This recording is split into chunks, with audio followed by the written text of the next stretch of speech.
hablaremos de las evidencias con impacto social, que son las actuaciones educativas de éxito y las comunidades de aprendizaje en las que se implementan.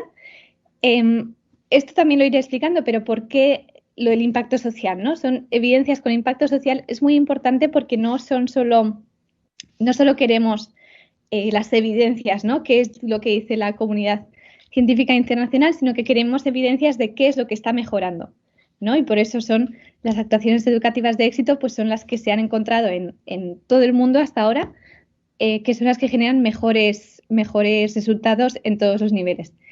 Y al final hablaremos de algo que yo creo que es un poco quizá lo que más os puede interesar, ¿no? Como profesores y profesoras, que es como diferentes herramientas en las que podéis vosotros y vosotras mismas distinguir, ¿no? Porque ahora hablaremos de algunas ocurrencias, pero hay muchísimas que quizá vosotros mismos y vosotras habéis oído o oís, ¿no? En vuestra escuela, en vuestra formación, que quizá yo no conozco, pero para que seáis, ¿no? Para que cada uno por vuestra cuenta también podáis tener más herramientas para distinguir.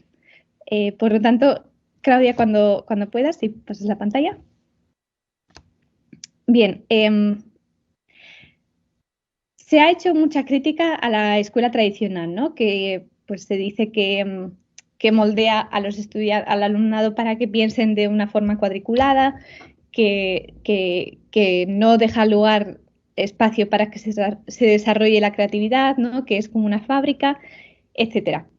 Y como veréis en la siguiente pestaña, en la siguiente diapositiva, como alternativa, entre comillas, ¿no? A la escuela tradicional, pues se han generado muchísimos proyectos de innovación, ¿no? Que se llaman proyectos innovadores o proyectos de innovación, que se presentan como si fueran mejores que la escuela tradicional, ¿no? Pero ¿qué es lo que pasa? ¿Qué es lo que vemos cuando entramos en estos proyectos a mirarlos? Pues que no todos generan mejoras de resultados, ¿no? Es decir, no porque un proyecto educativo sea nuevo o sea más moderno o sea diferente del formato tradicional, tiene por qué ser mejor, ¿no? O sea, no depende. La mejora educativa no depende de si un proyecto es más nuevo o más moderno, sino de si implementa las evidencias que desde la comunidad científica ya se conocen y se aportan, ¿no? Y en ese sentido hay muchos proyectos que tienen esta etiqueta de innovación que no incluyen estas evidencias, ¿no? Por lo tanto, no generan mejoras y por lo tanto son un poco una trampa, ¿no? Porque creemos que por tener esta etiqueta ya van a ser mejores y no es así. Entonces, en la siguiente diapositiva vamos a ver algunas de estas, bueno, aquí veis, ¿no? Que hay muchos estudios ahora mismo con todo esto del tema de los mitos o los bulos o las ocurrencias, ¿no? Que se llaman de diferentes formas, pero al final lo que viene siendo es un poco lo mismo, ¿no? Que son creencias al final o mitos o ocurrencias que en muchos casos pues hay estudios que demuestran que influyen al profesorado, ¿no? A la hora de implementar diferentes actuaciones en las escuelas y por eso es muy importante lo que estáis haciendo vosotros, ¿no? Entonces, ahora veremos algunas de estas ocurrencias, como ya he dicho al principio, no da tiempo a ver todas, ¿no? Hay muchísimas, pero sí que veremos un poco las que más han influido y las iremos desmontando uno a uno con las evidencias que sí que tenemos. Entonces, una ocurrencia que estoy casi segura de que habréis oído muchos y muchas de vosotras es que el nivel socioeconómico del alumnado o de sus familias determina los resultados académicos que van a obtener, ¿no? Los niños y niñas.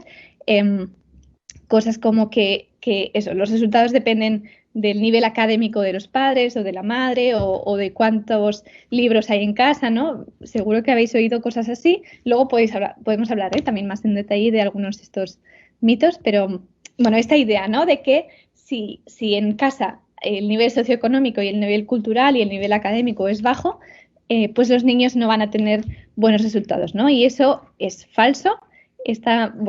Desde hace mucho tiempo ya está demostrado que no es así, ¿no? Que lo que determina si un niño o niña va a sacar buenos resultados es las actuaciones que se hacen en la escuela. Sí que es cierto que hay una correlación y es muy importante para para distinguir entre ocurrencias y evidencias, saber distinguir entre qué es una causalidad y qué es una correlación, ¿no? Entonces sí que está correlacionado que el nivel socioeconómico y académico de la familia, de la casa, sí que puede tener una influencia en los resultados. Y es verdad, también tenemos datos, ¿no? Pues de que los niños y niñas de niveles socioeconómicos más bajos en muchos contextos obtienen peores resultados que sus compañeros y compañeras de familias más de nivel socioeconómico más alto. Pero esto no significa, esto es confundir, ¿no? Lo que hace este mito es confundir la correlación con la causalidad. O sea, sí que hay una relación, pero no es causal. Lo que significa que en la escuela se pueden hacer muchas actuaciones, como estáis haciendo vosotros y vosotras, que eliminan esta correlación y que hacen que los niños y niñas de los niveles socioeconómicos más bajos obtengan mejores resultados, ¿no? Y en este sentido tenemos las actuaciones educativas de éxito que ya en muchos contextos muy diversos y de niveles socioeconómicos muy diversos han generado mejoras en todos y todas las niñas.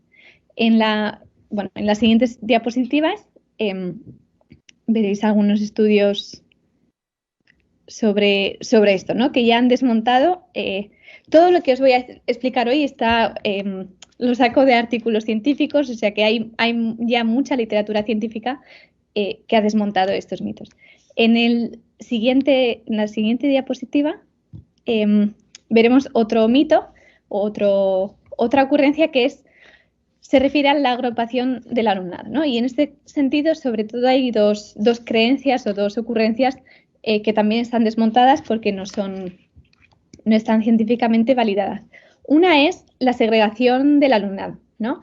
En muchas escuelas se sigue segregando al alumnado, se sacan del aula principal, se sacan algunos niños con la excusa de que pues,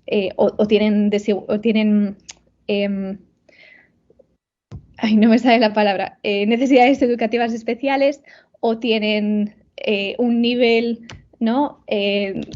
Académico más bajo o lo que sea, ¿no? Todas estas excusas, entonces se les saca y es probablemente lo que, no sé en Colombia, pero en España pues se lleva haciendo muchos años, ¿no? Y lo que se les lleva diciendo a los profes a los y las profesoras que es cómo aprenden mejor, ¿no? Pero esto es un mito porque de hecho no solo los niños que son segregados, que son excluidos del aula no aprenden si son sacados del aula, sino que también los niños y niñas que se quedan en el aula, que son los que supuestamente tienen más nivel, ¿no? Están en un nivel más avanzado, ellos y ellas también pierden y también tienen menos oportunidades para aprender porque, como ya veremos más adelante y como habéis demostrado, como habéis vivido también en el día a día en las comunidades de aprendizaje, como mejor aprenden todos y todas es con esa diversidad de interacciones.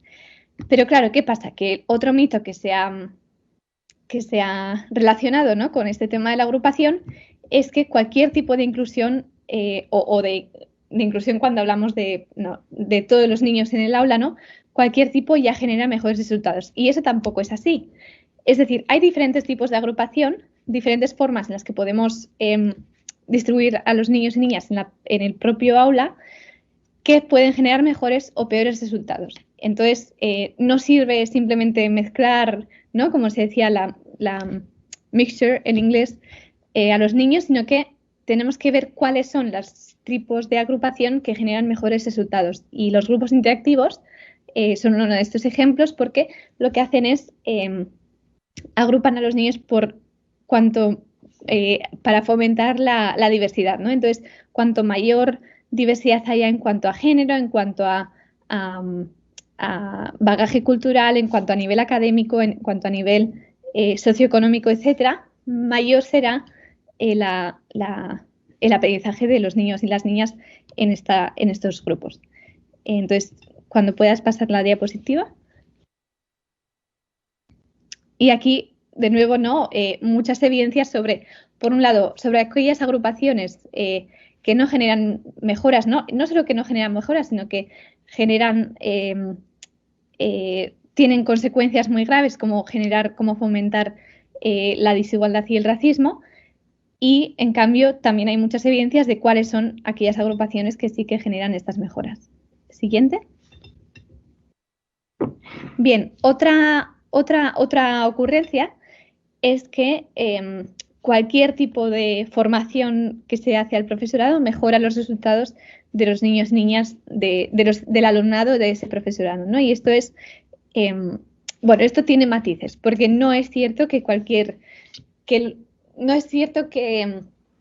por recibir cualquier tipo de formación el profesorado, su alumnado va a mejorar. Y de hecho, esa mejora de resultados solo va a depender de si la formación del profesorado está basada en evidencias científicas, ¿no? Como estamos haciendo ahora y como hacéis vosotros y vosotras para formaros en comunidades y en actuaciones educativas de éxito, pero en cambio, si la formación del profesorado no está basada en evidencias científicas, pues no se van a generar esas mejoras en sus aulas, ¿no? Y como veréis en la siguiente diapositiva, pues también hay muchos estudios sobre esto, ¿no? Sobre que las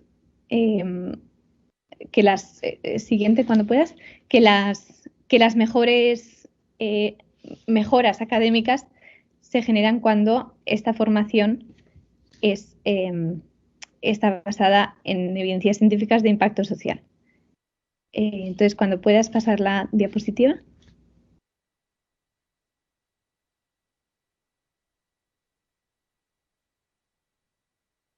No sé si...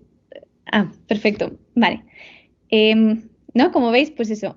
Además, en muchos casos influyen también, se ve cómo en estas formaciones se fomentan, cuando no están basadas en evidencias científicas, se fomentan estos mitos, ¿no? O estas ocurrencias, y eso, por lo tanto, pues genera que los resultados de su alumnado no solo no mejoren, sino que en muchos casos empeoren, ¿no? Según en qué mitos se basen estas formaciones.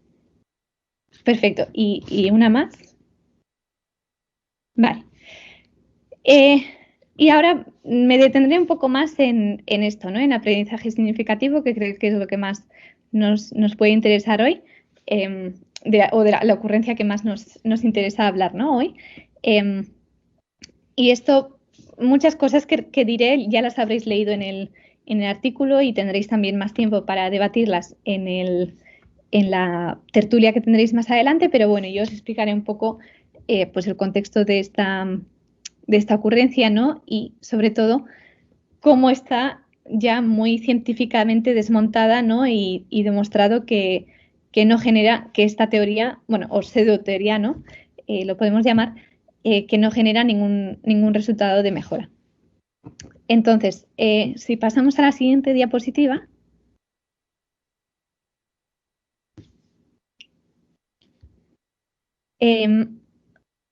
Una de las citas, ¿no? que sale de Ausubel en el artículo es esta que veis aquí, ¿no? Muchos padres negros poseen escasa escolaridad y por consiguiente son incapaces de apreciar su valor. Bueno, esta afirmación, aparte de ser profundamente racista, ¿no? Esta ya, bueno, hay muchísima literatura científica que desmonta del todo esta afirmación que hace, ¿no? O sea, lo que dice es que la motivación o la valoración positiva, ¿no? que unos padres y madres pueden tener acerca de la educación de sus hijos e hijas depende de su propio nivel académico, ¿no? Y eso es totalmente falso, está súper desmontado, porque como decíamos, ¿no? O sea, no, es un poco parecido a ese mito que dice que los resultados dependen del nivel académico o nivel socioeconómico de los padres. Está súper desmontado porque de lo que depende la motivación, ¿no? Y cómo valoran los padres y madres la educación de sus hijos e hijas es de si la escuela realmente está generando esas mejoras, ¿no? Y seguro que vosotros y vosotras ya lo estáis viendo o lo habéis empezado a ver, ¿no? Que en el momento en el que se implementan las actuaciones educativas de éxito, que sí que generan mejoras, en el momento en el que se implica también, ¿no? A las familias en esta educación basada en evidencias, pues su motivación, su participación, su valoración de la educación de los niños y niñas aumenta, ¿no? Por lo tanto, bueno, esta afirmación es rotundamente anticientífica y muy demostrada, muy desmontada, pues ya desde hace años. En la siguiente diapositiva veremos esto, ¿no? Bueno, de forma totalmente contraria a lo que dicen las evidencias científicas, se hace esta asociación entre nivel socioeconómico o nivel académico de la casa, de la familia, y resultados, ¿no? En este caso, fracaso escolar de los niños y niñas. Y esto lo que hace es, no solo no genera mejoras, sino que genera un rechazo de las familias hacia la comunidad educativa, ¿no? Porque lo que está haciendo es, en vez de incluirlas y hacer que participen en esa educación, pues, bueno, les está diciendo que no pueden hacer nada, ¿no? Básicamente por sus hijos e hijas, por lo tanto, pues esto genera más rechazo hacia la escuela. En la siguiente diapositiva vemos otra cita, ¿no? De Ausubel, que es también profundamente profundamente racista y anticientífica, ¿no? Que es un poco lo mismo que venimos diciendo sobre el nivel socioeconómico y el nivel académico, ¿no? Los alumnos negros se ven indudablemente perjudicados en sus logros académicos por un nivel medio de funcionamiento intelectual inferior al característico de los alumnos blancos comparables, ¿no? Aquí está diciendo claramente que los niños y niñas de minorías étnicas tienen por sí, ¿no?, un nivel intelectual inferior a los niños y niñas, en este caso blancos, ¿no? Y bueno, esto no solo hay, o sea, por un lado hemos desmontado que exista esta relación, ¿no? Pero es que además hay muchísimas evidencias de aquellas actuaciones que mejoran los resultados para niños de minorías y mayorías étnicas. Por lo tanto, su afirmación, ¿no?, es que no hay por dónde se aguante.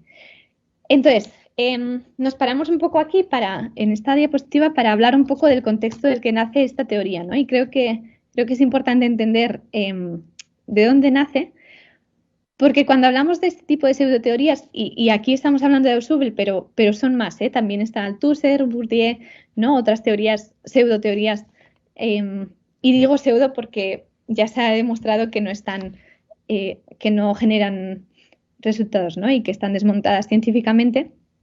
Pero todas estas pseudoteorías no son teorías que nacen un poco de forma inocente, ¿no?, que nacen de una intención buena de los autores, pero mira, pues al final resulta que no sabíamos, ¿no?, y pensábamos que esto funcionaba así, pero resulta que hemos visto que no es cierto, ¿no? No es así. O sea, lo que quiero decir, lo que espero que quede claro, ¿no?, con el artículo y con la conferencia de hoy, es que este tipo de pseudoteorías tienen tienen una serie de propósitos, ¿no?, y nacen para servir un tipo de objetivos de unas determinadas personas a las que les interesa que estas teorías apoyen, pues, sus propios objetivos, ¿no? Y en este caso, en el caso del aprendizaje significativo, pues el contexto en el que nace es todo este movimiento que se desarrolla a partir de los años 60 en Estados Unidos, ¿no?, el movimiento por los derechos civiles, con personas con líderes como Rosa Parks o Martin Luther King, ¿no?, que, entre otras cosas, luchan por y consiguen terminar con la segregación educativa entre alumnado blanco y alumnado negro. Lo que aboga, ¿no?, este movimiento, y lo que comienza a lograr, es una igualdad de oportunidades para todo el alumnado, independientemente de la etnia, ¿no? Y en este sentido, pues cuando empieza a coger fuerza este movimiento, muchas familias afroamericanas, ahora puedes pasar a la siguiente diapositiva, muchas familias afroamericanas ven ven esto como una oportunidad, ¿no?, para que sus hijos e hijas por fin puedan tener aquellas oportunidades educativas que ellos mismos no tuvieron, y que de esta forma, pues, van a poder tener un mejor futuro, ¿no? No solo las familias afroamericanas estaban contentas con esta mejora, con este avance, sino que también muchas familias blancas, pues también estaban contentas, ¿no?, porque veían que esto era una oportunidad para sus propios hijos e hijas para aprender de esa diversidad y para enriquecerse, ¿no?, porque las evidencias demuestran que cuanta mayor diversidad haya en las interacciones que tienen los niños y niñas, pues más lejos van a llegar en el aprendizaje y en el desarrollo. Pero también como habéis leído, ¿no? Y como pasa con todos los progresos, desafortunadamente, pues siempre hay algunas reacciones, ¿no? Y estas reacciones se están venciendo, se están logrando vencer. Aquí en Estados Unidos ya hace tiempo que se ha desmontado en concreto esta seductoría, pero bueno, en otros sitios todavía quedan un poco, ¿no? Estas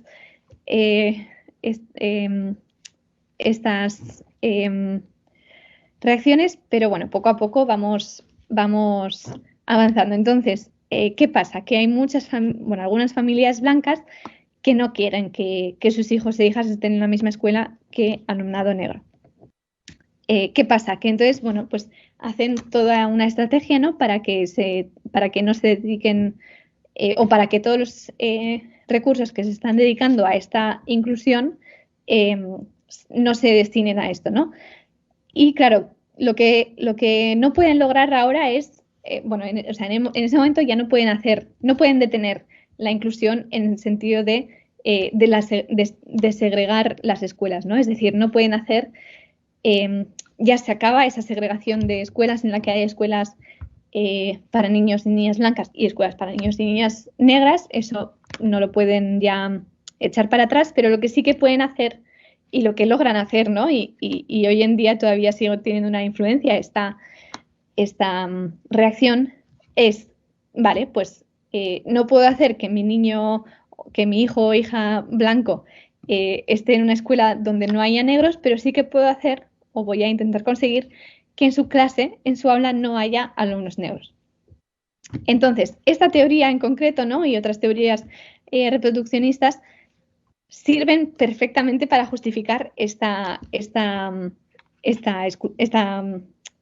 reacción, ¿no? Es decir, porque si decimos que el aprendizaje se basa en los conocimientos previos y sabemos que en muchos casos las familias de minorías étnicas, minorías culturales, etcétera, tienen menos nivel académico, pues cuando vengan a la escuela lo que vamos a hacer es separar por niveles y de esa forma en un aula tenemos los niños y niñas más avanzados y en otro aula los niños y niñas pues que están menos avanzados, ¿no? Por lo tanto, seguimos segregando al alumnado, seguimos quitándole oportunidades para mejorar y especialmente al alumnado de las minorías, pues les quitamos las oportunidades que se habían promovido, ¿no? Para que obtengan la mejor educación. Entonces, este es el contexto en el que nace un poco esta teoría o en el que consigue su boom, ¿no? Que es para justificar estos posicionamientos racistas. Y eso es importante que conozcáis para entender lo que decía antes, ¿no? Que estas teorías no vienen de la nada, o sea que sirven unos propósitos, unas agendas muy concretas, en este caso pues muy racistas.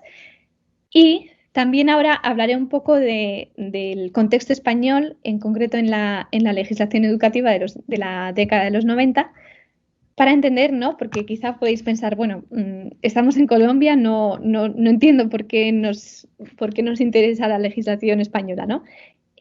A mí me encantaría saber más sobre Colombia, pero la verdad es que no conozco las legislaciones educativas de Colombia, por lo tanto no puedo hablar de vuestro país, pero sí que puedo, hablando del contexto español, podemos entender muchas cosas, ¿no? De por qué, mientras que en países como Estados Unidos y a nivel internacional, en muchos otros países, el aprendizaje significativo se ha desmontado, o sea, aquí en la Universidad de Wisconsin no se habla de Ausubel, vamos, yo llevo 3 años aquí y no he oído hablar ni una vez de Ausubel, por lo tanto ya está muy, muy, muy desmontado aquí, pero si entendemos, ¿no? Si vemos por qué en sitios como en España se sigue, aunque cada vez menos, pero bueno, sigue teniendo su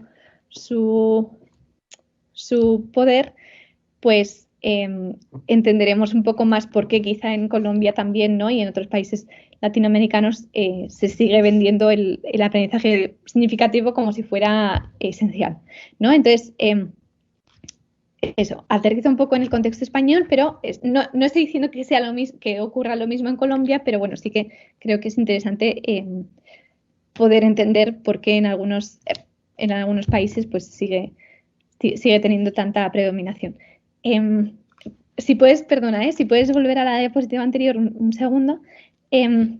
en España, al mismo tiempo en el que se estaba desmontando en Estados Unidos en la segregación, ¿no? En España lo que pasó es que en las escuelas, en la formación de profesorado, ¿no? En la universidad, en las plazas, en las oposiciones, etcétera, se empezó a hablar mucho de teorías de pseudoteorías como la de Ausubel, y se llegó a promover, incluso en las universidades, ¿no? Se hacían tesis, bueno, plazas, etcétera. Se promovía catedráticos y catedráticas, sobre todo catedráticos, que hablaran de Ausubel, ¿no? Del aprendizaje significativo. Entonces, llegó a predominar, ¿no? De una forma que, lo que ponía antes, ¿no? Si quien se mueve no sale en la foto, es decir, quien no hable de Ausubel y que en vez de Ausubel explique autores como Freire o Levin o Flecha, ¿no? No sale en la foto, es decir, no va a ser promovido, no va a obtener plaza o va a perder su puesto, etc. Entonces, esto genera que incluso en la ley educativa, ¿no? acabe saliendo el aprendizaje significativo como un requerimiento, ¿no? Y que aquellas personas que al principio sí que se resistían, porque obviamente había personas que conocían las teorías que sí que estaban generando mejoras a nivel internacional, pero como veían, ¿no? Muchas de estas veían que si no hacían caso de lo que un poco de la corriente dominante, pues se iban a quedar atrás, ¿no? Pues al final se acababan sometiendo, ¿no? a esta moda del aprendizaje significativo. Pero claro, internacionalmente, ¿no? Como vemos aquí a Ramón Flecha y a Henry Levin, teníamos muchas, o sea, no es que no existieran evidencias o no es que no llegaran o no es que no pudiéramos acceder a ellas, ¿no? Aunque ahora tenemos más acceso a evidencias, pero en ese momento también, pues eso, había el aprendizaje cooperativo, ¿no? Que hasta entonces era el que generaba mejores resultados, y después también el aprendizaje dialógico, ¿no? Que todavía genera mejores resultados, como veis en las comunidades de aprendizaje, ¿no? Pero claro, como he dicho antes, ¿no? Quien se mueve no sale en la foto, pues quien hablara de estas teorías o quien las desarrollara, pues no, pues tenía consecuencias, ¿no? Entonces, en la siguiente diapositiva, lo que vemos es que en lugar de promover las personas que realmente aportan evidencias, ¿no? Y aportan teorías que mejoran las vidas de las personas, lo que se promociona son expertos, entre comillas, ¿no? Y incluso hoy en día todavía queda un poco de rastro de estos expertos que hablan del aprendizaje significativo en lugar de aquello que internacionalmente, ¿no? Ya está súper demostrado que genera las mejoras. Por lo tanto, así se promovía la segregación educativa, y además quedaba legitimada, ¿no? Con esta teoría o con teorías como la de Ausubel, que indicaban que al alumnado había que segregarlo por nivel educativo. Entonces, si seguimos. Claro, esto no solo, o sea, esto tiene consecuencias nefastas y lo hemos visto, ¿no? Y sigue arraigando en muchos contextos.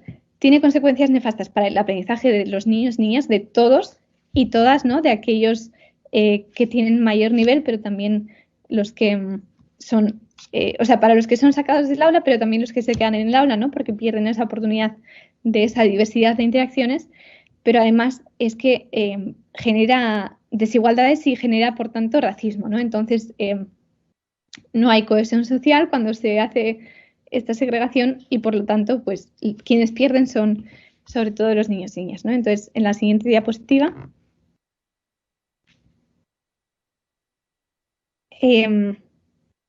vemos eso, que aquellas personas que sí que intentaban, ¿no? Y que sí que promovían teorías y prácticas que realmente generaban inclusión social, que generaban cohesión social, que generaban los mejores resultados de todo el alumnado, pues eran criticados y en muchos casos atacados. Entonces, en la siguiente. Bien.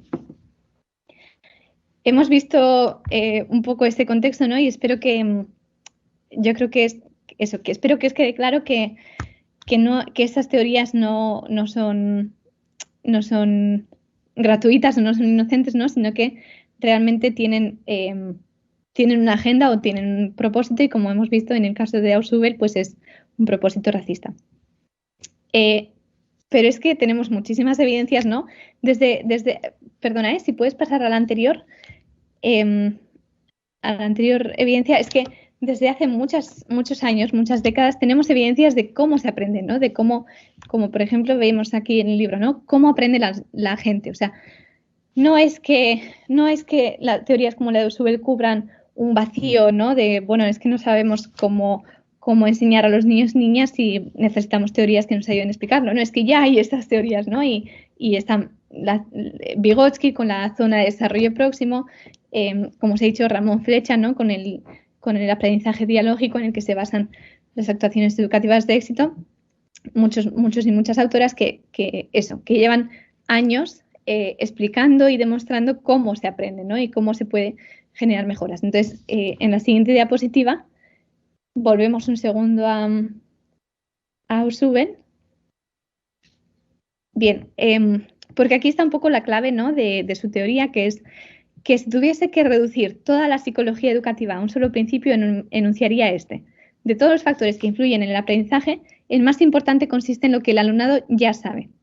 Averígüese esto y enséñese consecuentemente. Entonces, claro que el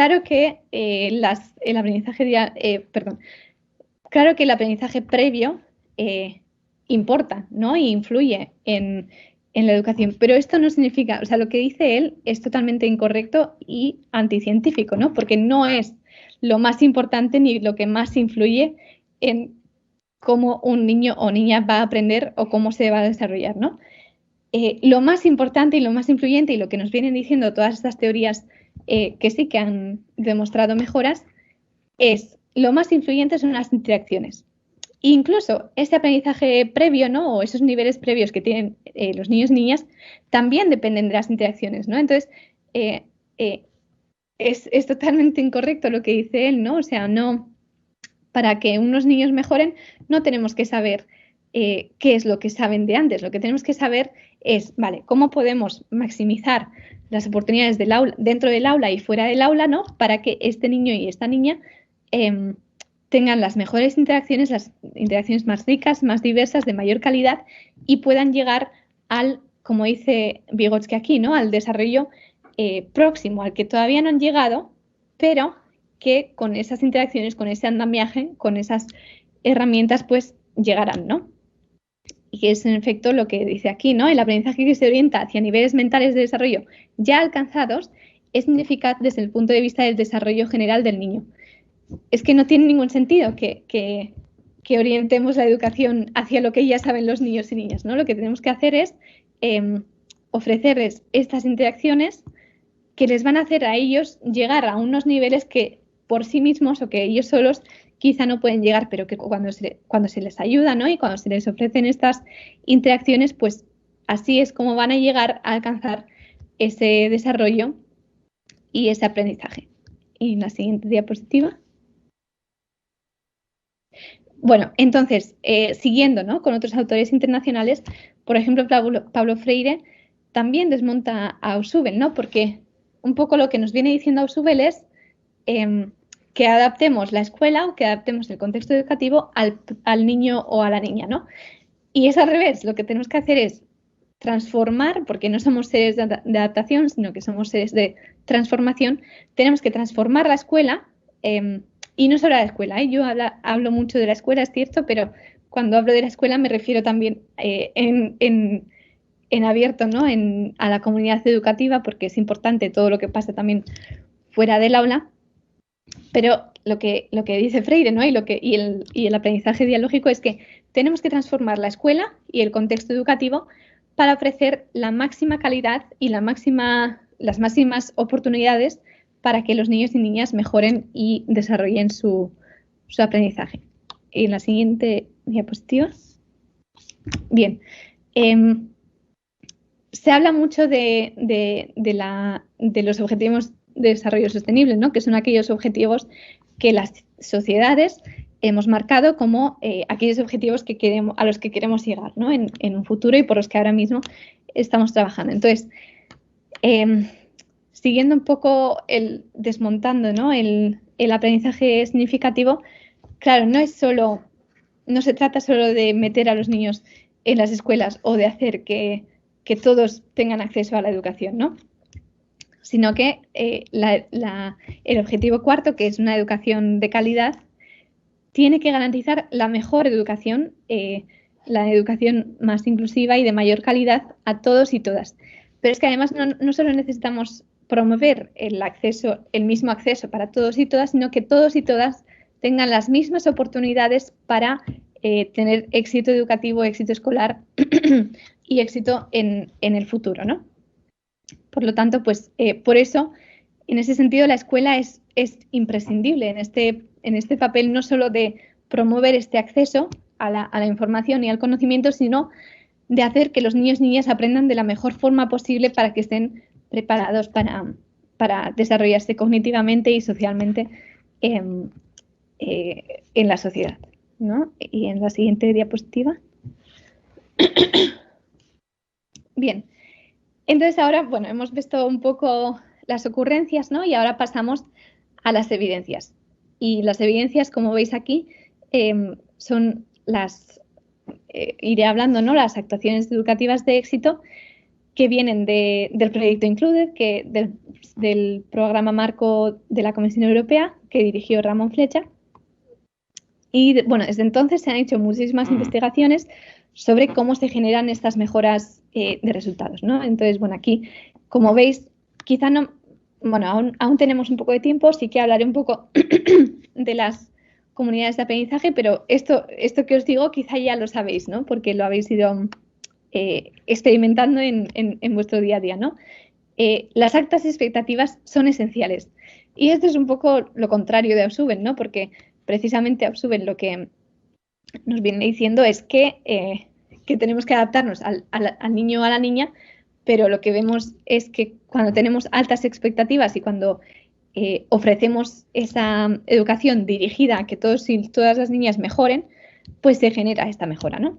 Entonces, como ya os he dicho, y esto es muy importante, ¿no? Y incidiré mucho, bueno, estaré incidiendo hoy, es que lo que determina la mejora del aprendizaje y del desarrollo es la calidad de las interacciones que tienen los niños y niñas en su entorno.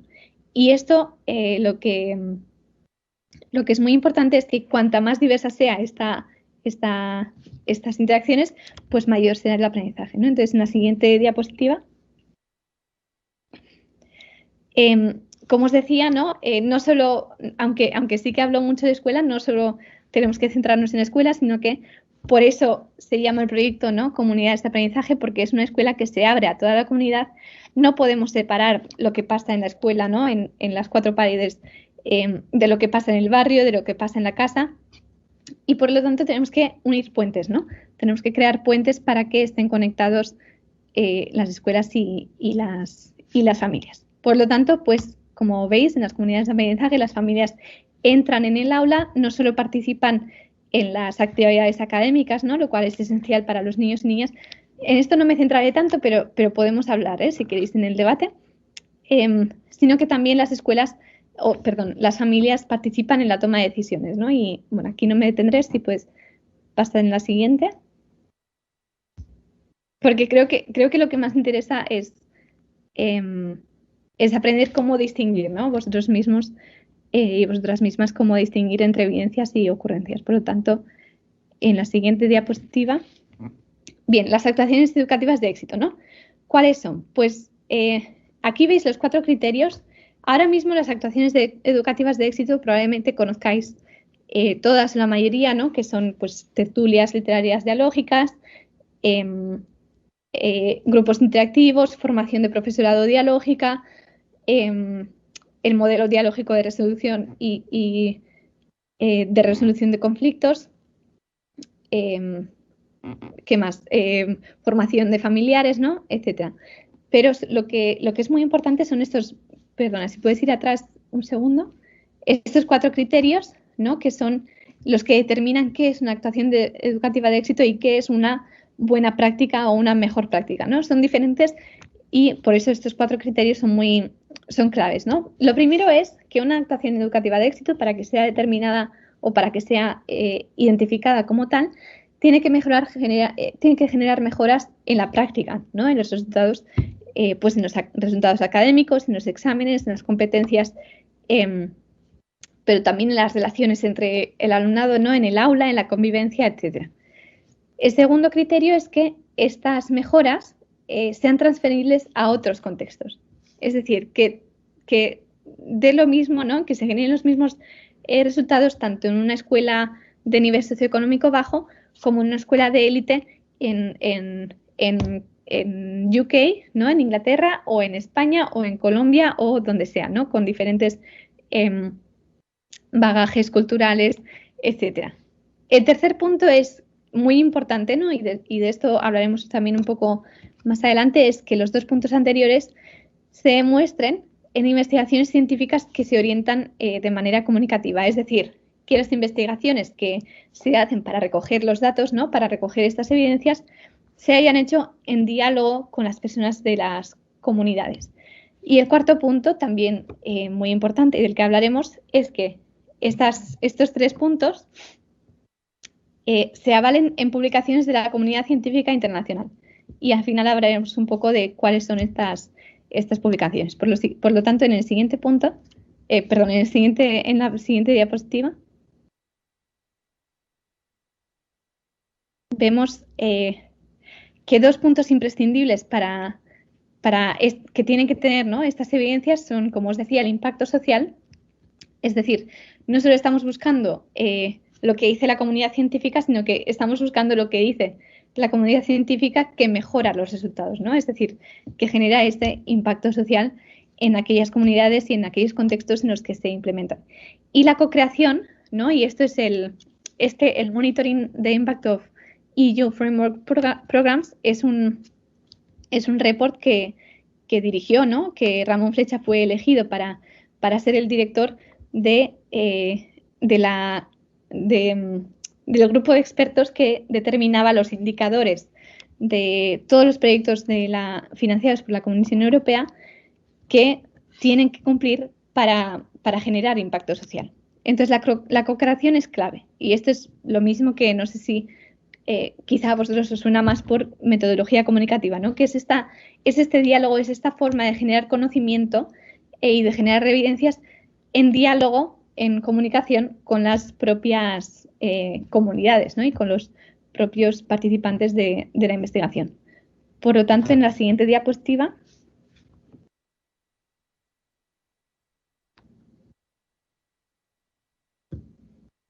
vemos esto, ¿no? ¿Cuáles son las evidencias de impacto social? Pues generar mejoras. Esto es un poco básicamente, ¿no? lo que estamos buscando. Es decir, no queremos cualquier tipo de evidencia, sino aquella que, como vemos aquí, pues una vez se implemente esta evidencia, genere estas mejoras.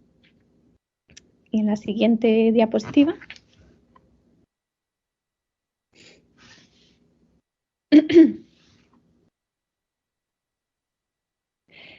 Lo que vemos es que una vez implementamos este tipo de evidencias, se generan, bueno, lo que en algunos contextos, ¿no? Se ha llamado milagro, como esta escuela en España que mejoró muchísimo los resultados. Era una escuela bueno, sigue siendo, es una escuela que se encuentra en un barrio de los más marginados de cerca de Barcelona, y aún así generó o logró resultados equivalentes, ¿no? O incluso en algunos casos mejores que escuelas de éxito de la misma región, ¿no? Por lo tanto, bueno, es un poco, se dice milagro, ¿no? Pero no es milagro. Lo que vemos es que es ciencia, es básicamente lo que pasa cuando aplicamos la ciencia en la educación. Y en la siguiente diapositiva.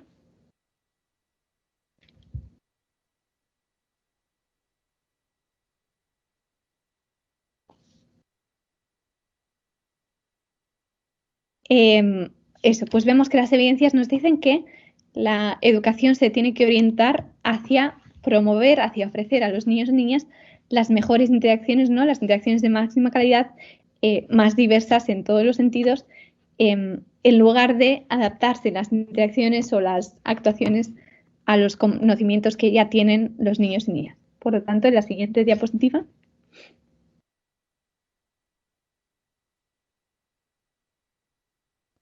Bien, pues ahora Ahora veremos un poco dónde podemos encontrar estas evidencias, ¿no?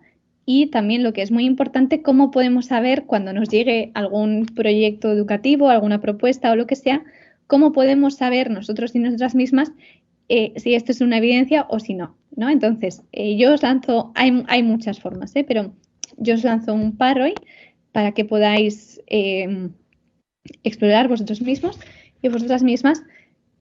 Uno de ellos es el European Toolkit for Schools. Y esto, si entráis en la web y si buscáis, ¿no?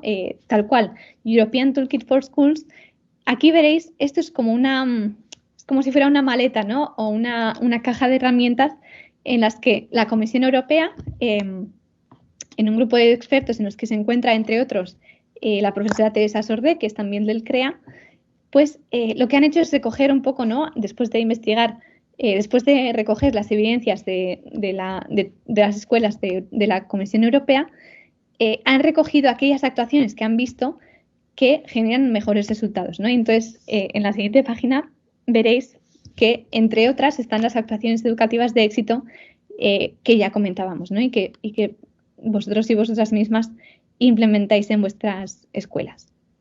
Por lo tanto, este es en la siguiente diapositiva veréis, ¿no? Que este es un recurso que podéis utilizar porque aquí se recogen aquellas actuaciones que ayudan a mejorar o que ayudan a superar el abandono escolar. ¿Sí? Entonces, bueno, si entráis, si ponéis en la web eso, European Toolkit for Schools o School Education Gateway, pues allí veréis todas, que están recogidas todas estas evidencias. Y en la siguiente diapositiva.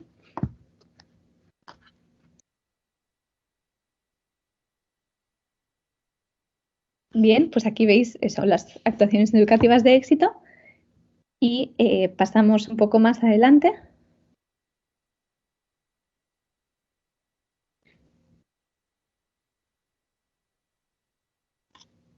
Vale, bueno, esto también seguimos adelante, ¿no? Porque es esa idea de que una vez aplicamos las evidencias científicas, lo que generan no generamos milagros, ¿no? Sino que lo que hacemos básicamente es aplicar la ciencia y, por lo tanto, conseguir mejoras. Entonces, en la siguiente diapositiva. Vale, no me entré en cada uno de las actuaciones educativas de éxito porque pienso que las conocéis, pero bueno, si queréis hablar más en concreto de alguna de estas o de todas, podemos hablar más adelante ahora en el debate, pero entonces estas diapositivas las puedes pasar rápido, Claudia, porque pasaremos más a lo que creo que es quizá más interesante y más novedoso para vosotros, que es cómo podéis distinguir, ¿no? Cómo podéis saber cuándo se trata de una evidencia y cuándo de una ocurrencia. A ver, un poco más. Creo que hay varias con las actuaciones educativas de éxito y en estas no nos pararemos. Pero eso, luego podéis preguntar, si queréis, de estas, en concreto de alguna de estas. Bien, nos detenemos un poco aquí. Como ya os he comentado, ¿no? El objetivo de desarrollo próximo número 4, que es el de una educación de calidad, y es un derecho humano, ¿no? Que tienen todos y todas las niñas, que es el de recibir la mejor educación. Pero otro derecho humano que se conoce menos o del que se habla menos y que es igual de importante es el derecho a la ciencia, ¿no? Y en efecto, el artículo 27 especifica que toda persona tiene derecho a participar en el progreso científico y en los beneficios que de él resulten.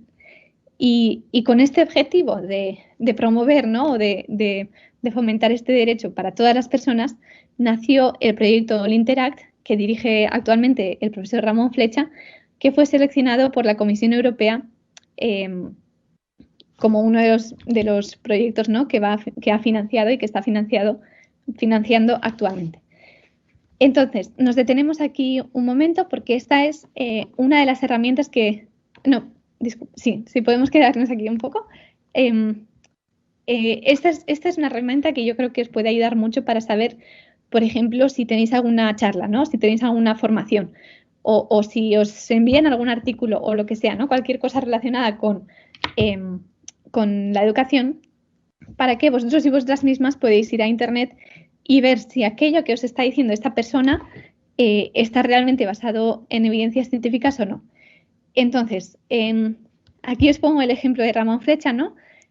Lo que podéis hacer es, cuando una persona os hable de eso, pues de alguna teoría, oye, pues este proyecto genera muchísimas mejoras, lo tenéis que implementar en tu escuela, vamos, es una maravilla. Bueno, pues en vez de fiarnos simplemente, ¿no?, de lo que nos dice esta persona, lo que vamos a hacer es, primero, ver si esto está publicado en algún sitio, ¿no?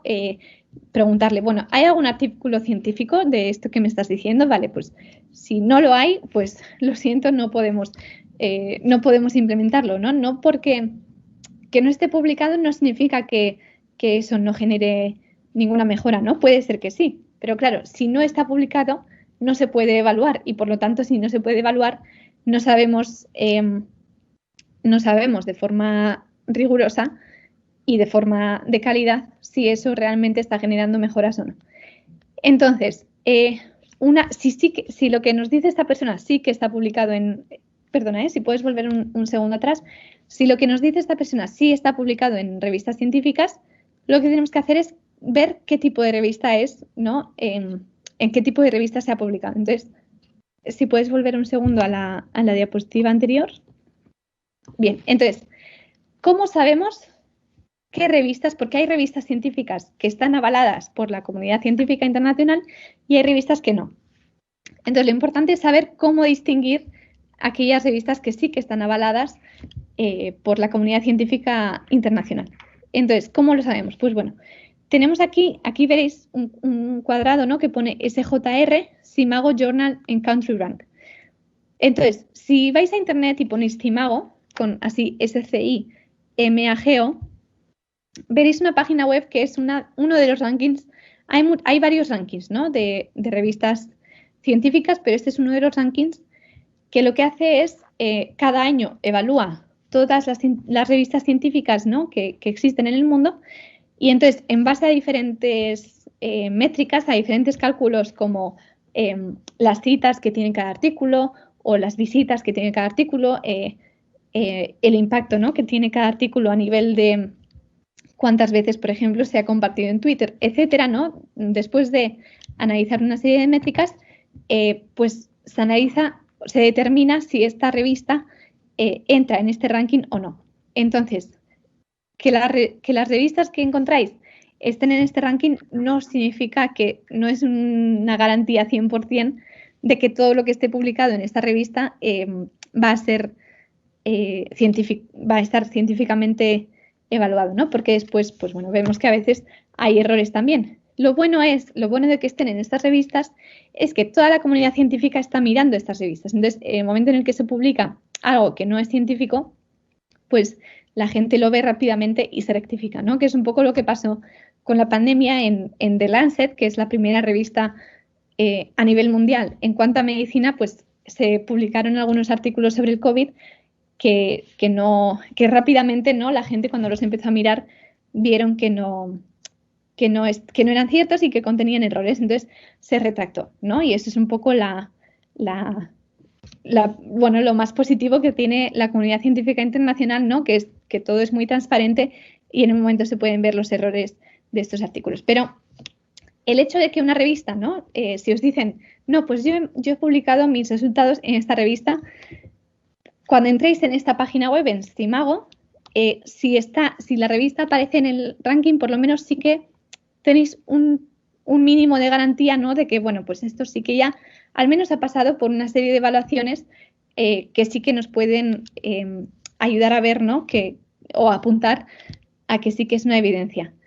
Y si no está en estos rankings, pues ya tenemos unas pistas, ¿no?, de que por lo menos no ha tenido esta evaluación, por lo tanto no nos podemos fiar y no podemos implementar esto en nuestras aulas. Si esto no queda claro, también lo podemos hablar un poco más en el debate. Y ya termino con esta otra plataforma, que es, no sé si algunos de vosotros y vosotras ya la conocéis. Esta es una plataforma participatoria, ¿no?, de la ciudadanía, en la que las propias y los propios ciudadanos pueden participar, pueden no solo podéis consultar las evidencias científicas, sino que además podéis comentarlas, podéis discutirlas, podéis aportar evidencias desde vuestra propia vida personal, ¿no? O desde vuestra propia experiencia educativa.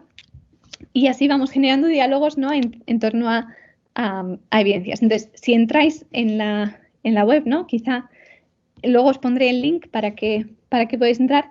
Si entráis en esta plataforma, veréis que hay una serie de posts, ¿no? Que hay diferentes posts, y estos están según si tienen evidencias o no, ¿no? Que apoyen estos posts, están clasificadas como hoax, que es ocurrencia, o como evidencia científica, ¿no? Entonces, por ejemplo, veis aquí, creo que este pantallazo lo cogí, está un poco desactualizado porque yo creo que este ya está categorizado como hoax, ¿no? Como ocurrencia. Solo un paréntesis, aunque esté en inglés la página web, en Google podéis traducirlo y la verdad es que la traducción es bastante buena. Por lo tanto, lo utiliza mucha gente de habla española que no sabe inglés, pero que al darle al traductor, pues así podéis también leer las evidencias e incluso escribir. Entonces, pues aquí esta plataforma os puede servir mucho, ¿no? Por ejemplo, si alguien os viene y os explica, bueno, ahora el aprendizaje significativo, ¿no? Espero que tengáis más claro, ¿no? Un poco de dónde viene y todo eso. Pero si alguien os viene y os habla de la teoría de la reproducción de Bourdieu, pues podéis entrar en esta plataforma, ¿no? Y mirar, bueno, ¿hay algo que se haya escrito en la plataforma sobre esto? Si lo hay, podéis mirar si se ha categorizado como evidencia o no. Y si no lo hay, pues también podéis escribir un post, ¿no? Y decir, oye, pues tengo dudas, tal, o yo pienso que esto sí que funciona, yo lo he probado en mi escuela y sí que mejora o no.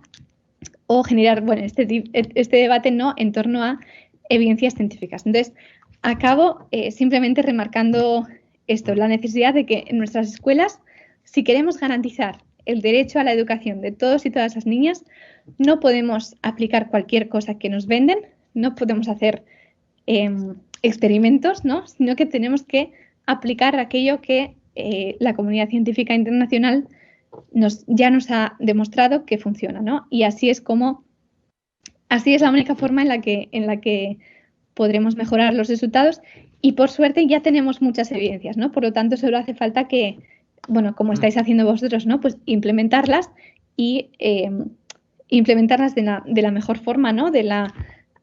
Ofreciendo las mejores interacciones, y así veremos que van mejorando, ¿no? Y como ya decía al principio, pues vosotros mismos, ¿no? Y vosotras mismas ya podéis ir viendo esas mejoras. Y bueno, aquí acabaría la presentación. Muchísimas gracias.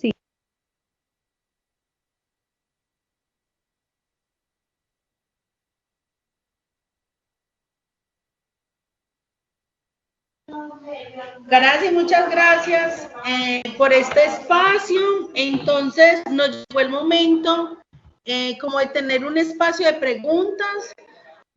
A los profes que están allí en las aulas, los invito, pues quien quiera tomar el turno de la palabra, y qué rico que cuando estén haciendo el aporte prendan la cámara para que nos veamos un poquito.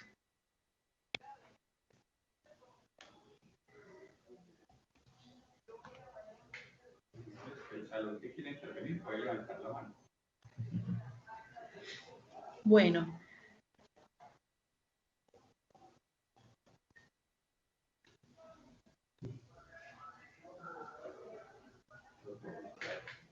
Chicos, los escucho, manitos levantadas.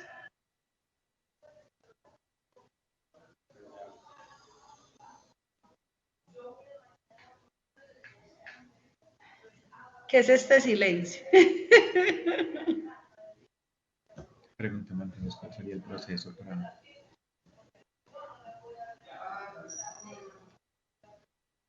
Tienes el micrófono cerrado. Coordinación Providencia, adelante. Ay, buenos días. No sé cómo me veo ahí, pero es que como estamos compartiendo pantalla es un poquito complejo. Bueno, primero que todo, muchas gracias por los aportes, por la claridad, pero sí quedé con una inquietud frente a una afirmación que hiciste en medio de la charla. charla, donde dices, no somos seres de adaptación,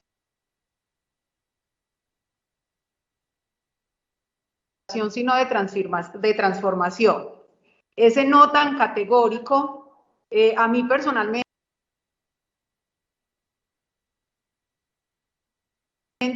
como que no me termina de cuadrar, porque de todas maneras también considero que somos seres en los que en ciertos momentos debemos adaptar. ¿Cómo avalar esa? No somos seres de adaptación, sino de transformación. Esa primera parte, que no somos seres de adaptación. Muchas gracias.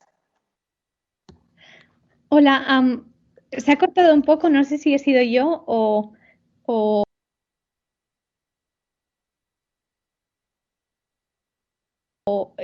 a veces no me va muy bien internet, pero bueno, creo que sí que he entendido más o menos tu comentario, ¿no? Que decías que tenías un poco de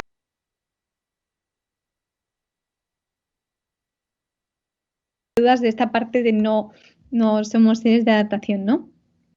Bueno, no sé si queréis que comente o vamos recogiendo diferentes preguntas y contesto a varias a la vez. Recojamos varias, sí. Vale, perfecto.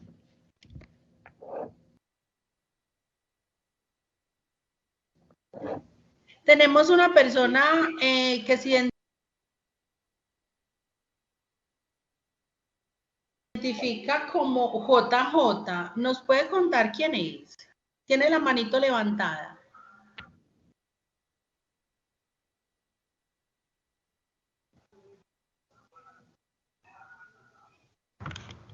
Hola, ¿cómo estás?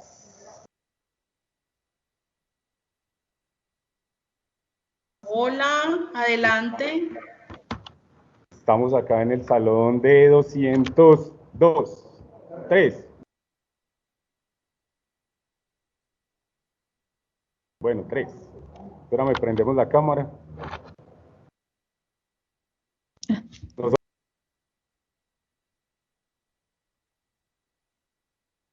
Nosotros somos los que aparecemos como JJ. ¿Está bien? Súper bien, bien? profe. Súper bien, vale. Te escuchamos bien. Ok. Bueno, yo quisiera de pronto desde tu experiencia de pronto ampliar 3 elementos. Lo primero es el término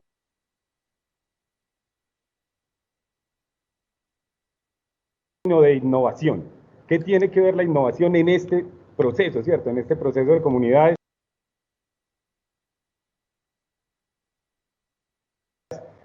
Puesto que es una palabra, además, que se ha ido ampliando y en algunos momentos reduciendo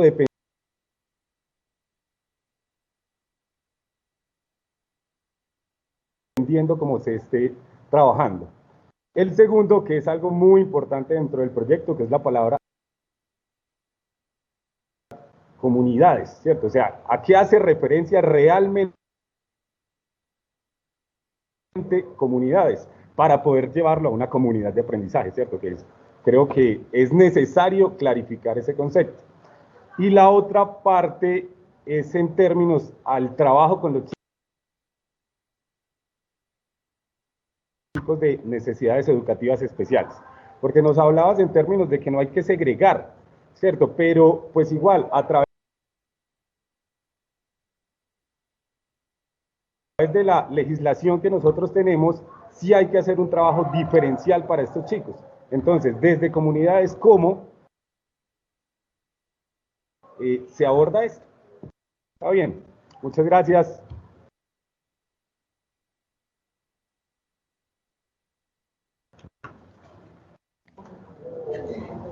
Bueno, y tengo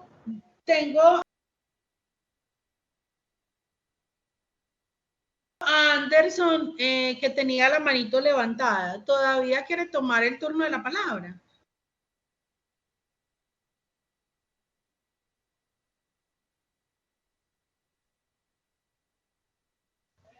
Sí. Adelante. Yo la verdad quería decir algo al respecto de lo que dijo la coordinadora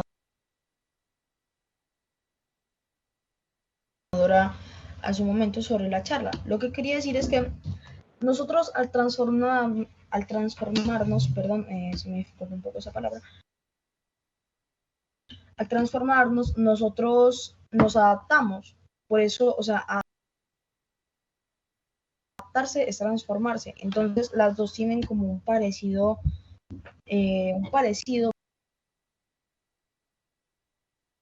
pues, entonces no sé si discutir entre eso, porque si transformarse es lo mismo que adaptarse, pues no tiene mucho sentido discutir sobre ello. Solo quería aclarárselo a la coordinadora. Muchas gracias. Bueno, primero, Anderson, tú eres un estudiante, ¿cierto? Sí, soy un estudiante. Ok, muy bien. Y tenemos, levanta la manito de Paola. Paola, adelante.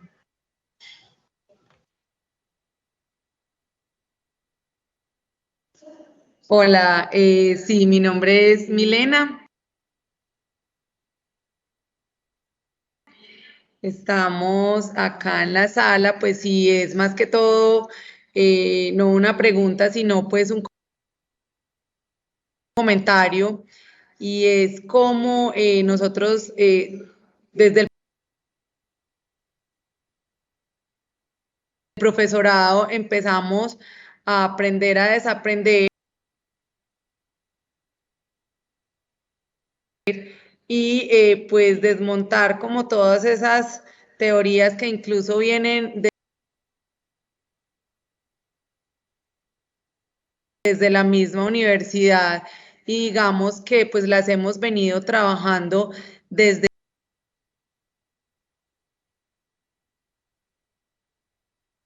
siempre, y que si bien pues no tenemos evidencias científicas, de alguna forma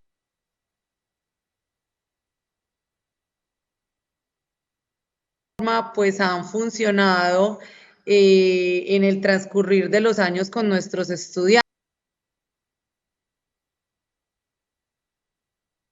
Entonces, ¿cómo empezar con ese proceso? Porque de todas maneras se da un choque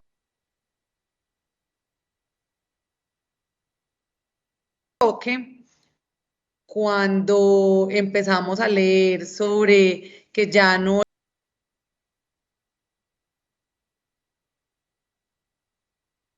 es tan trascendental, por ejemplo, lo del aprendizaje significativo, cuando es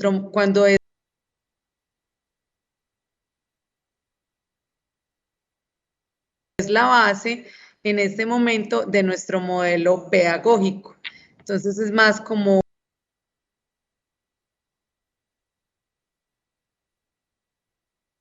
una reflexión en torno a eso.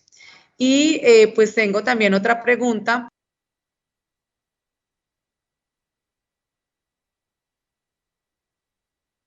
Cuando hablabas de la formación docente,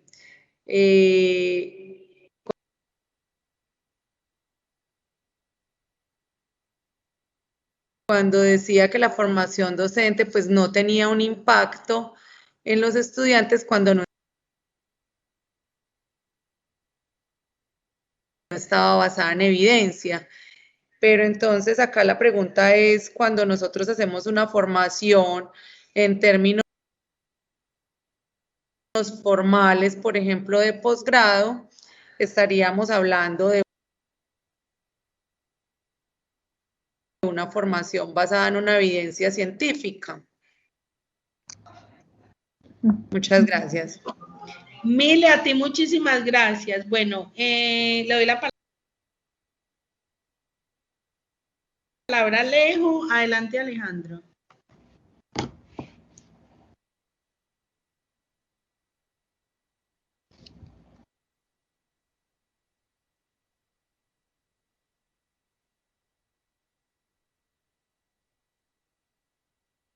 Ya.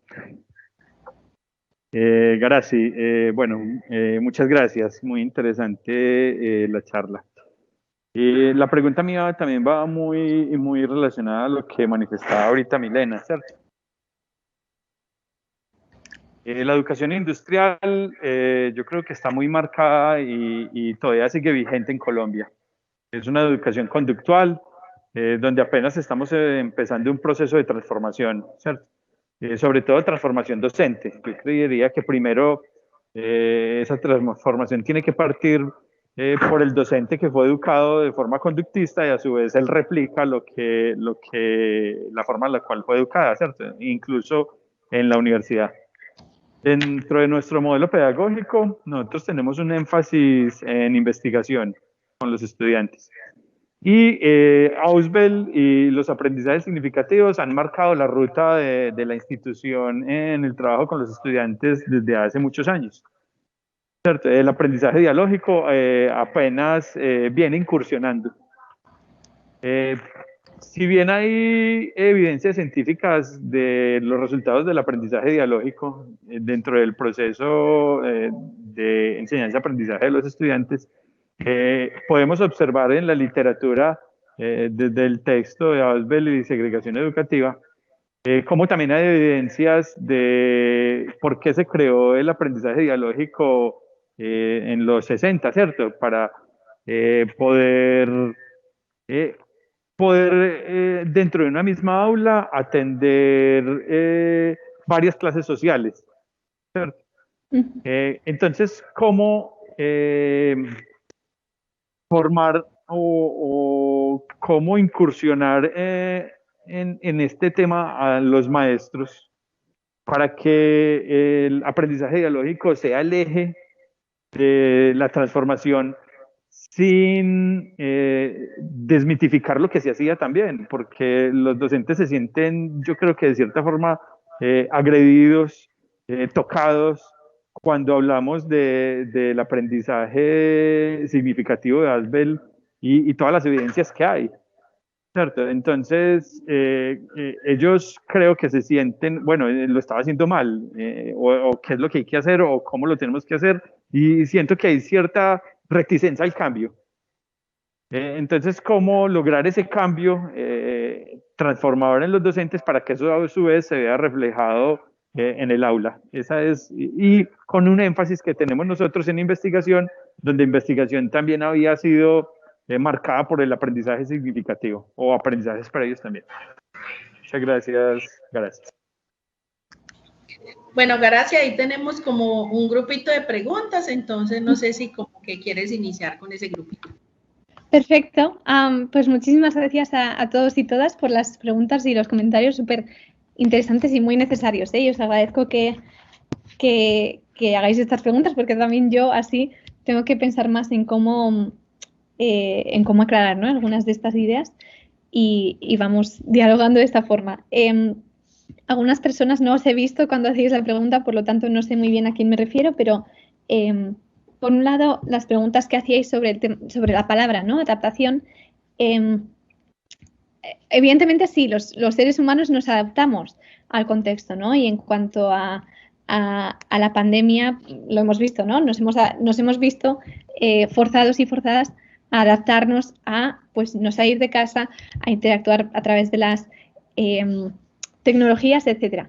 Lo que quiero decir, ¿no?, y lo que queremos decir cuando decimos que no somos seres de adaptación, sino de transformación, es que tenemos que ir un paso más allá, ¿no? Y en muchos casos vamos más allá, ¿no? Es decir, en vez de eso, ¿no?, hablando de la pandemia, en vez de decir, bueno, pues como ahora todo es a través de online, ¿no?, y las escuelas están cerradas, no ahora mismo, pero sí en el momento inicial, ¿no?, de la pandemia, podríamos haber dicho, y muchas escuelas de hecho dijeron, no, bueno, pues lo que vamos a hacer es hacer lo que podamos online y ya está, pero no podremos ayudar a los niños y niñas como ayudábamos cuando teníamos en la escuela, porque ahora en este contexto online pues nos tenemos que adaptar y no es lo mismo, ¿no? Esa es una opción, ¿no?, la opción de adaptación, pero la opción de transformación que va un paso más es decir, bueno, con todas las posibilidades que tenemos, ¿no?, con todas las opciones que tenemos, ¿cómo podemos transformar al máximo posible esta situación para ayudar a los niños y niñas, ¿no? Y en muchas escuelas, y de esto también hay publicaciones científicas, muchas escuelas fueron un paso más allá y, por ejemplo, siguieron creando esta comunidad, ¿no? Y también había otra pregunta sobre la palabra comunidad. Incluso cuando no había físicamente una comunidad, ¿no? Una escuela, pues se siguió uniendo este lazo entre la escuela y la familia, y así se consiguió, por ejemplo, que en el confinamiento, que es un momento en el que los niños y niñas estaban con sus familias, pues en aquellas familias en las que puede haber violencia, ¿no?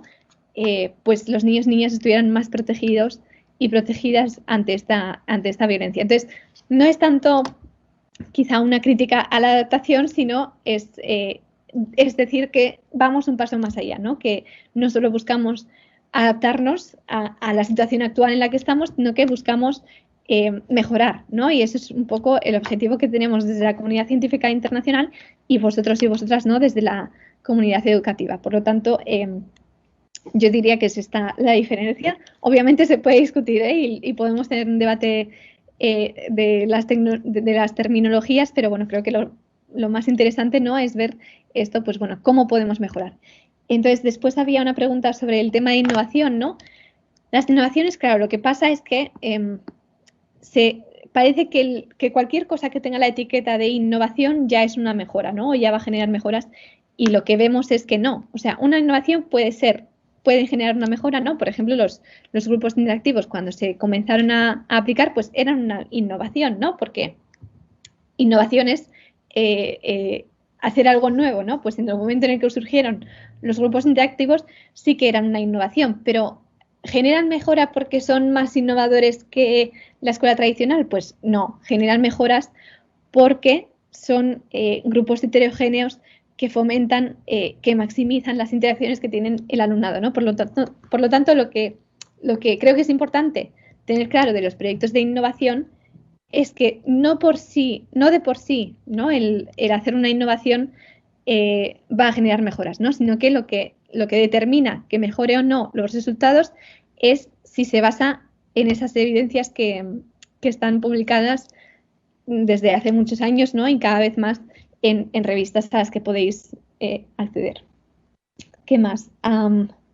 Luego, sobre las comunidades, ¿no? A qué hacen referencia. Es cierto, y quizá habéis oído, y esto puede generar confusiones, el término comunidad de aprendizaje se puede aplicar a muchas cosas, ¿no? Y de hecho, pues una comunidad de aprendizaje puede ser una empresa, ¿no? Pues una empresa que tiene una comunidad y que van aprendiendo, ¿no? Pero el proyecto Comunidades de Aprendizaje, en el que se implementan las actuaciones educativas de éxito, es aquella comunidad que está abierta, que es de, para y por la comunidad, para las familias, para los niños y niñas, ¿no? Para las entidades del barrio. Entonces, lo que hace es derribar estos muros físicos, ¿no? Bueno, literalmente no se derriban, pero figuradamente se derriban estos muros físicos que hay entre la escuela y el barrio, y entonces se abre la escuela a todo el barrio, a toda la comunidad, y así es como incluimos en la toma de decisiones y en las actividades académicas a las familias y a los niños y niñas, ¿no? Que son los protagonistas de esta comunidad.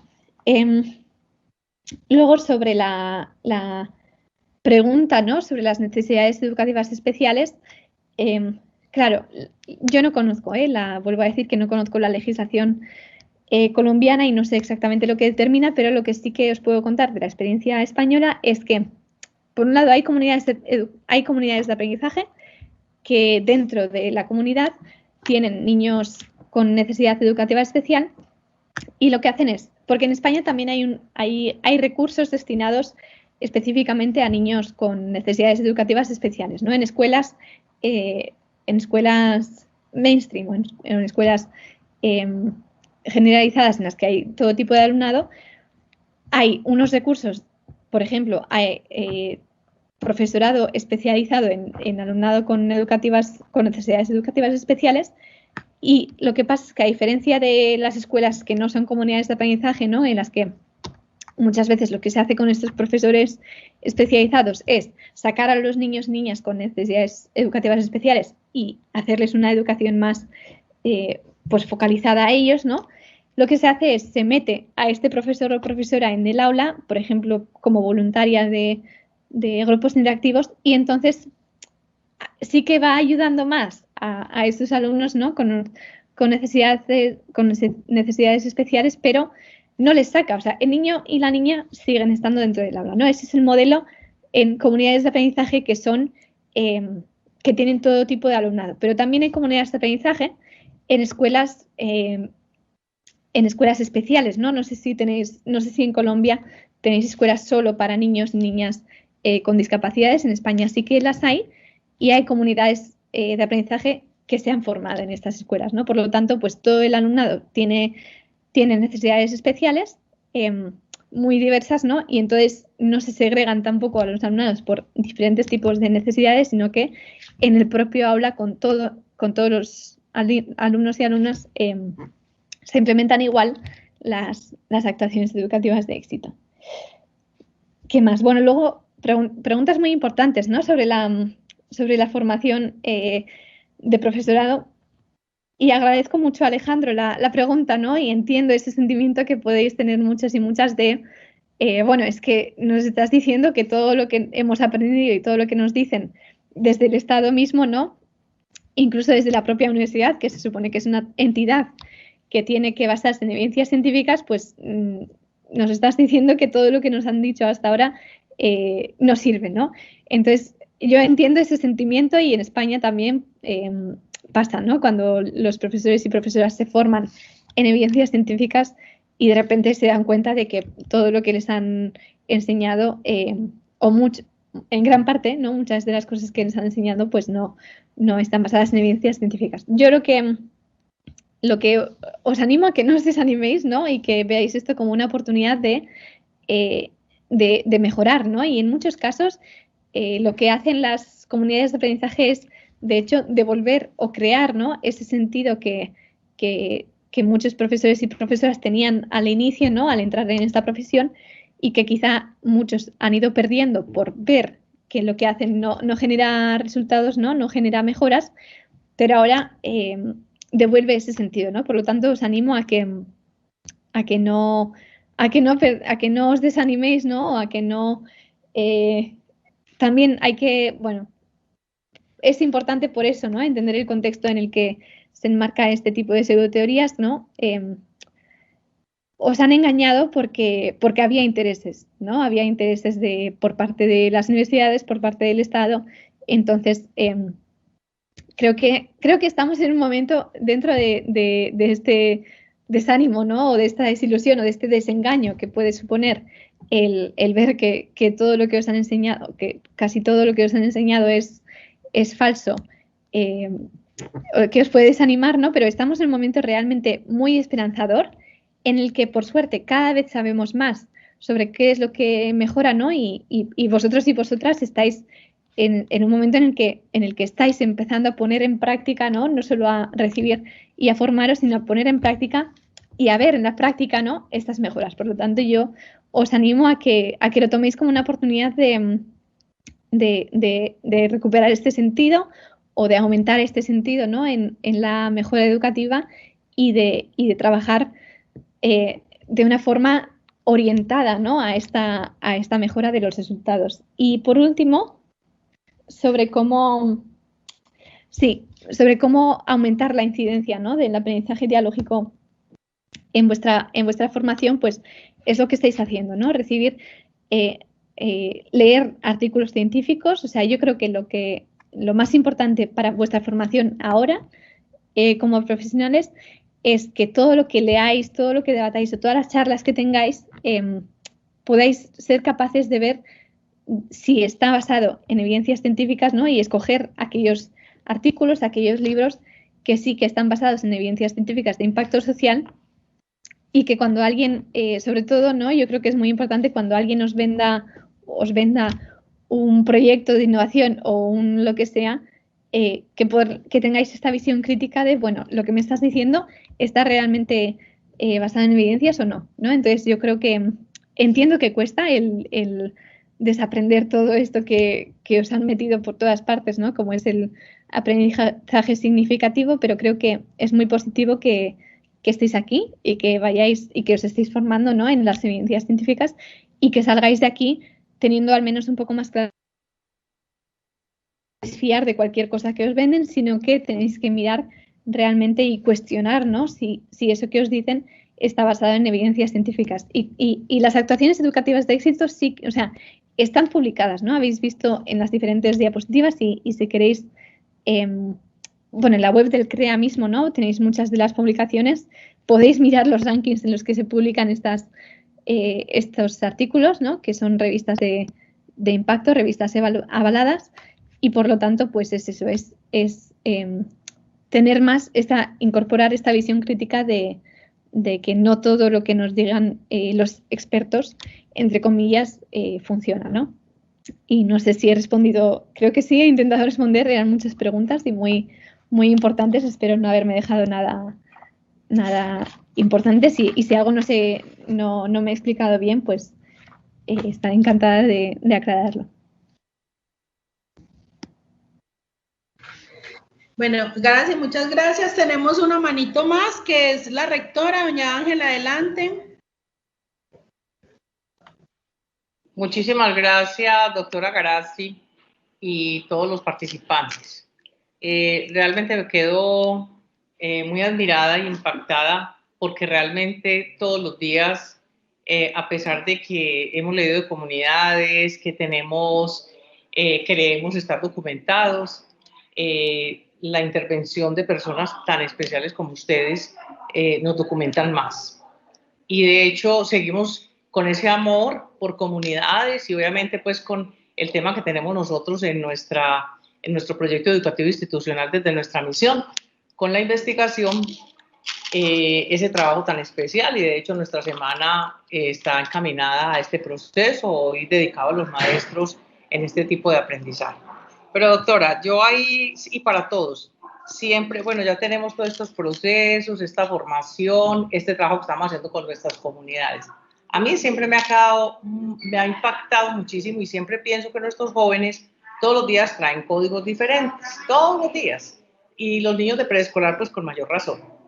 Me cuestiona mucho, y esto pues es una condición que no sé si queda en el aire, usted de pronto nos pueda decir algo.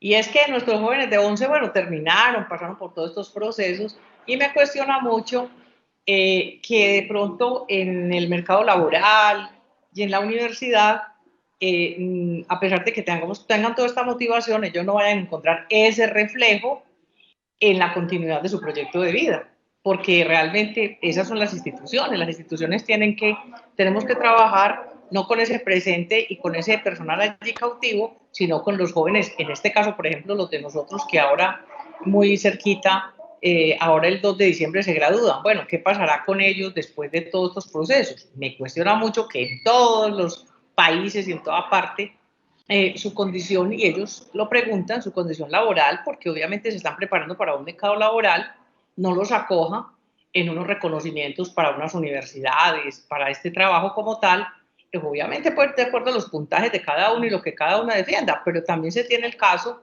de los que han hecho muchas especializaciones y muchas actividades donde el mercado laboral no los acoge como es. Entonces esa parte sí siempre me cuestiona muchísimo, y puede que no quepa la pregunta allí, pero es ¿qué tendrán entonces que hacer los gobiernos para impactar y darle respuesta a nuestras nuevas generaciones que son el futuro?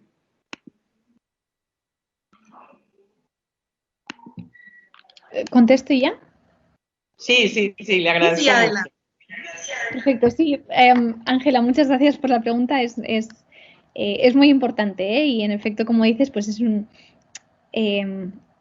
bueno, puede ser un impedimento, ¿no? Una barrera que todavía, por desgracia, vivimos en unas sociedades donde hay muchas desigualdades, y es verdad que aunque en las escuelas se les dé a estos niños las mejores oportunidades, pues eso no significa que luego en el futuro vayan a tener o vayan a seguir teniendo estas opciones, ¿no? Y bueno, y esto lo vemos, por ejemplo, en España, no sé de qué niveles educativos estamos hablando, pero en España, cuando muchas comunidades educativas o muchas escuelas comunidades de aprendizaje o muchas escuelas que aplican actuaciones educativas de éxito son primaria, pero después cuando pasan a secundaria o cuando pasan al bachillerato, que es como el previo a la universidad, pues no hay, ¿no?, tantas comunidades de aprendizaje, por lo tanto muchos niños y niñas ven que en su escuela aplican las evidencias, pero después pasan al instituto y no es así, ¿no? O pasan como tú decías, pues al mundo laboral, al mercado laboral y no tienen esa igualdad de oportunidades, ¿no? Entonces, este es un reto, ¿no? Y es algo en lo que, bueno, creo que la pregunta sí que cabe aquí porque es algo que desde la comunidad científica internacional estamos intentando dar respuesta, ¿no? Y estamos intentando aportar evidencias y teorías sobre cómo mejorar la sociedad, ¿no? Desde la educación, pero también más allá de la educación, pues promoviendo mayor inclusión en el mercado laboral y en la vida social de todos los niños y niñas. Lo que sí que te puedo decir es que, aunque todavía no tenemos publicadas las evidencias, sí que estamos recogiendo evidencias de muchos niños y niñas de algunas comunidades de aprendizaje que estudiaron allí pues hace 10 años, por ejemplo, y que ahora están en la universidad, ¿no? Entonces, lo que sí que vemos es que son niños que si no fuera porque sus escuelas son comunidades de aprendizaje y aplican las actuaciones educativas de éxito, probablemente, bueno, no podemos decir que no hubieran llegado, ¿no? Pero tendrían muchas barreras para llegar a la universidad, ¿no? Porque son niños que en muchos casos son los primeros y las primeras de sus familias o incluso de su barrio, ¿no? En ir a la universidad. Por lo tanto, ya el darles estas oportunidades por lo menos les dan herramientas. O sea, lo que sí que sabemos es que aplicando estas actuaciones en las escuelas no solo mejoran sus resultados en el momento, ¿no? Sus resultados académicos en el momento en el que están en la escuela, sino que les dan más herramientas para poder para ir a la universidad, para poder introducirse en el mercado laboral y para desarrollar sus vidas personales y profesionales pues con las mayores posibilidades, ¿no? que se les pueden ofrecer. Pero es verdad que esto no es una garantía, ¿no? Y que luego pues cuando se van al mundo fuera de las escuelas, ¿no? Pues se encuentran con que hay racismo, que hay segregación, que hay pues todavía muchísimas desigualdades y eso por desgracia todavía no lo hemos solucionado. Pero bueno, yo creo que entiendo este sentimiento que compartes, doña Ángela, pero creo que lo que es positivo, lo que es muy positivo es eso, es que las transformaciones que estos niños y niñas experimentan en sus escuelas no se quedan ahí, sino que en muchos casos pues las llevan con ellos mismas, ¿no? Y muchos acaban yendo a la universidad siendo los primeros, pues ya os digo, de todo un barrio, ¿no? En muchos casos, por lo tanto, eso sí que es un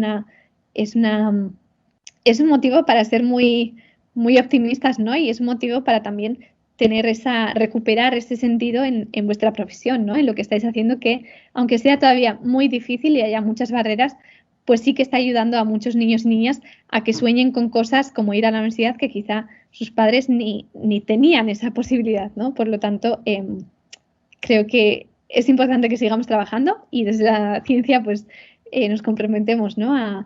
a trabajar en esto, pero sí que hay motivos para ser optimistas de que cada vez tienen más oportunidades que no las tendrían si no fuera por estas actuaciones que implementáis en las escuelas. Te agradezco, doctora. Lo que pasa es que uno siente la desmotivación y escucha a los estudiantes cuando le comentan este tipo de comentarios. Entonces, por eso, yo sé que eso no es algo que se soluciona de un día para otro, pero muy importante. Y que usted tampoco tiene la respuesta, pero gracias por su respuesta, muy amable. Y gracias por todo, excelente y muy admirada. Muchas gracias. Gracie, muchas gracias pues, por todo este debate que hemos tenido y seguro que los maestros en estos momentos quedan muy inquietos. Quisiera finalizar con una pregunta que me hace un docente que me parece muy interesante para que vayamos concluyendo entonces. Dice, ¿en qué medida esta postura crítica frente a los principios establecidos por Albert, que de alguna manera transgrede las ideas preestablecidas y estudiadas por muchos años, contribuyen con una educación dominada por una serie de intereses mundiales y locales que van más allá de las evidencias y que se centran en los resultados? Perdón, la última parte no la he oído bien. Te la repito de nuevo. ¿En qué medida esta postura crítica frente a los principios establecidos por Ausubel, que de alguna manera transgrede las ideas preestablecidas y estudiadas por muchos años, contribuyen con una educación dominada por una serie de intereses mundiales y locales que van más allá de las evidencias y que se centra en los resultados? Vale. Bueno, sí, claro, toda esta perspectiva crítica lo que hace es precisamente desmontar estos intereses, ¿no? O sea, bueno, desenmascarar primero qué intereses hay detrás de este tipo de teorías que, como muy bien ha recogido la pregunta, pues son intereses en muchos casos a nivel mundial, pero también a nivel local, ¿no? Como hemos visto en España y probablemente en el contexto de Colombia también.